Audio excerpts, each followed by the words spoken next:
What's up, YouTube? T Moose here. Now, since it is of course November, there are some really intriguing movies coming out in the month of November. So here are my top 10 anticipated movies set for release in the month of November. All right, number 10. All right, hold on. Sorry, I lost that. Anyway, coming in at number 10, I'm gonna go with the Disney film Ashanto. Now, this is of course from I think it's a Shanto Shant. I could I cannot pronounce the name so well, but the music is of course from Lin Manuel Miranda. This does look really a tree. The visuals look pretty cool. The animation style looks really decent. Hold on. Sorry about that. Anywho, now of course, this is also from the same people who gave us Zootopia. And in it, the Madros are an extraordinary family who lives hidden in the mountains of Colombia in a charmed place called the Ashanto. The magic of the Ashanto has blessed every child in the family with a unique gift. Every child except Maribel. However, she soon may be the Madrigal's last hope when she discovers that the magic surrounding the Asato is now in films. We already seen how great he did with the music for Moana, so hopefully he'll do great with the music for this. I mean, it does look really intriguing. Looks beautiful to watch. Of course, you do got Stephanie Beatrice, who was just seen in the music in the Heights, so she's of course the lead role in this. So I'm definitely looking forward to check this one out. Hopefully it'll be decent. This is actually going to theaters this month and Disney Plus next month. So if you don't feel like going to theaters, you can just wait to watch on Disney Plus next month. But I'm definitely watching this thing in theaters. Okay. All right. Number 9, I'm gonna go with Clifford the Big Red Dog. I'm not lying. This actually looks really cool. I thought the trailers have looked really decent. I mean, I grew up, of course. I never really actually technically read the books, to be honest here, but I did grow up with the classic PBS Kids Clifford series with John Ritter as the voice of Clifford. So I'm definitely looking forward to check out this new Clifford film. The effects does look really cool. I like some of the cast in this. I mean, I don't know if this movie's gonna be good or not, but it does look intriguing. So maybe it'll be decent. I mean, I heard some there were some people who actually saw this at CinemaCon with mixed reactions. So we'll see how it'll be. But anyway, all right, number 8. I'm gonna go. Speaking of Lin-Manuel Miranda, number 8. I'm gonna go with the music of film Tick Tick Boom. Now, this is actually a Netflix musical film, which is actually based on a play, and it's actually about rent composer John Carson, who's actually portrayed by Andrew Garfield in this. Lin-Manuel Miranda, of course, directs the film. This is actually his directorial debut. You also got the likes of Vanessa Hudgens is in this. This looks really intriguing. The music, sounds fantastic. I mean, I actually have seen Rent here and there. Like I have heard the Rent music, so I mean, who does not love good music from Rent? So, and you got Spider-Man pretty much singing this. Could be intriguing. So yeah, it could be a really cool directorial debut. All right. Coming in at number 7, we got King Richard. Now, of course, King Richard is pretty much a biopic about the father of Serena and Venus Williams. This, of course, stars Will Smith, who might actually win his first ever Oscar for this role. I mean, it's the same belief that he's actually going to win an Oscar for playing the father of Serena and Venus Williams' dad instead of winning an Oscar for playing Muhammad Ali. Just wrap your heads around that.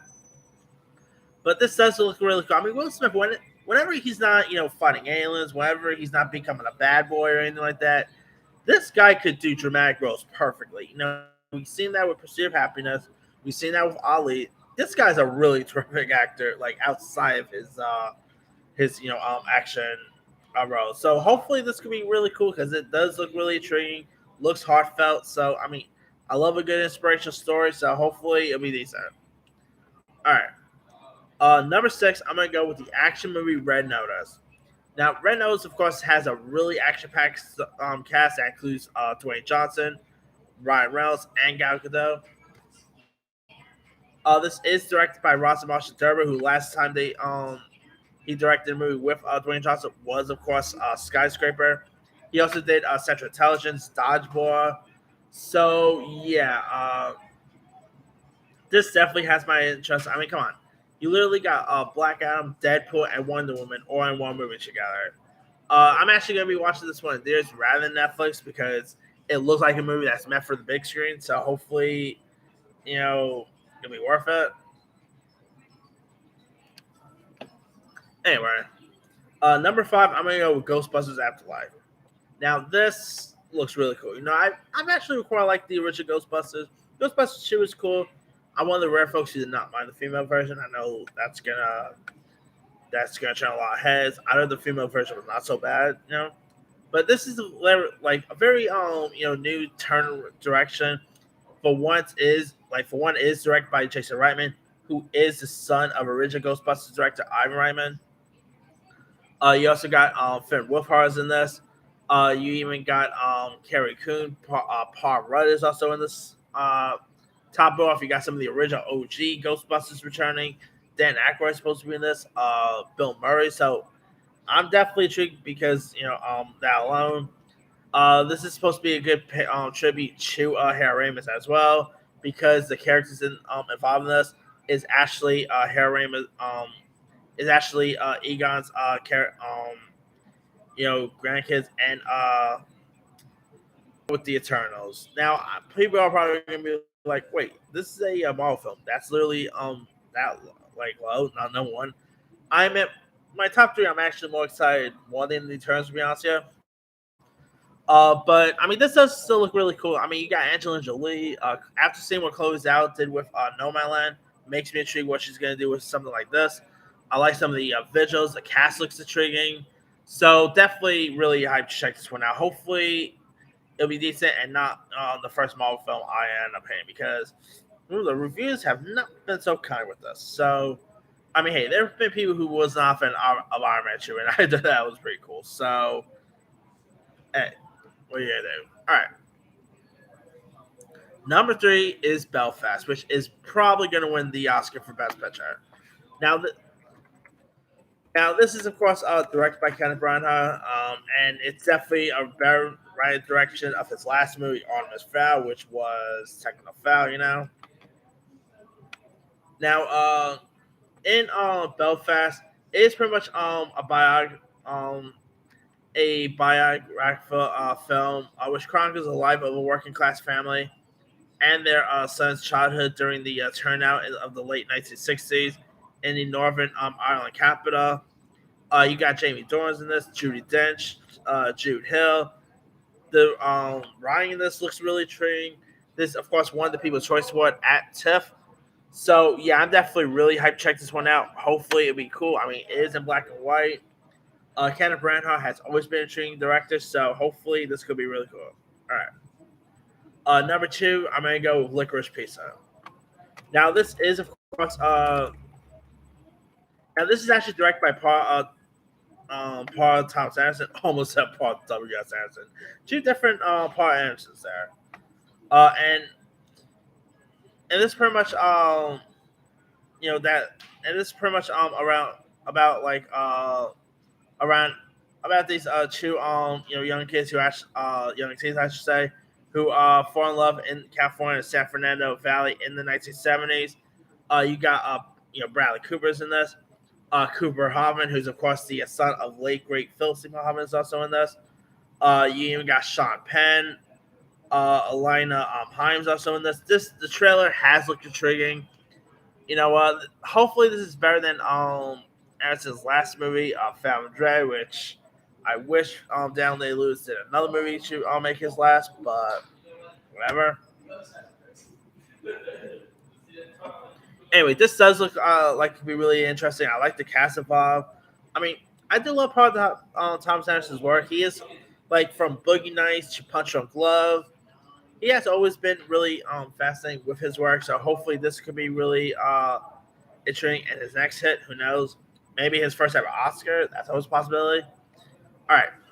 Now, what am I looking forward more than Eternals, Ghostbusters, or Licorice Pizza? I kid you not, my number one anticipated movie of November is literally House of Gucci. These trailers have looked awesome. You know, you got, of course, Lady Gaga pretty much coming off of her Oscar-nominated role in Stars Born. You also got Adam Driver's also in this. Al Pacino. I mean, this is a really cool cast right here. I mean, to be honest, you know, the last two was pretty cool, but I think this is going to be. I really predict that this is actually going to be really Scott's better film, in my opinion, because it does look like a really intriguing movie. Looks, you know, really. You know, the humor looks really cool. You really got a Jared Leto who's actually very unrecognizable here. So yeah, this definitely has Oscar written all over it. Could it be Lady Gaga's, turnaround at the Oscar last year for not winning for Stars Born? Who knows? But I'm definitely looking forward to checking this one out because it does. Like, I love the cast. I like Ridley Scott, so hopefully this will be really training. All right, that's pretty much it. Let me do the quick rundown. 10 Ashanto, 9 Clifford the Big Red Dog, 8 Tick Tick Boom, 7 King Richard, 6 Red Notice, 5 Ghostbusters Afterlife, 4 The Eternals, 3 Belfast, 2 Licorice Pizza, and number 1 is House of Gucci. Now there are loads of other ones I probably could have added. Let me pull up some other films here. Power of the Dog is definitely that's actually coming to Netflix in December, but it's actually hitting limited release in November, so technically do count as a November release. Spencer looks really cool. The horror film Black Friday looks intriguing. You also got what else you got here? Home Sweet Home Alone actually does not look so bad as most people make it out to be. Bruise with Halle Berry looks intriguing. Come On, the new Walking Phoenix movie looks interesting. I'm looking forward for Resident Evil Welcome to Raccoon, but it's not my most anticipated. Let's see, The Unforgivable with Sandra Bullock is intriguing. So yeah, got some really interesting stuff coming out of the month of November, But anyway, let me let you guys. What are some of your most anticipated movies coming out in November? Drop comments below. Don't forget to like, subscribe, hit that bell for more notifications. This is Simon signing off.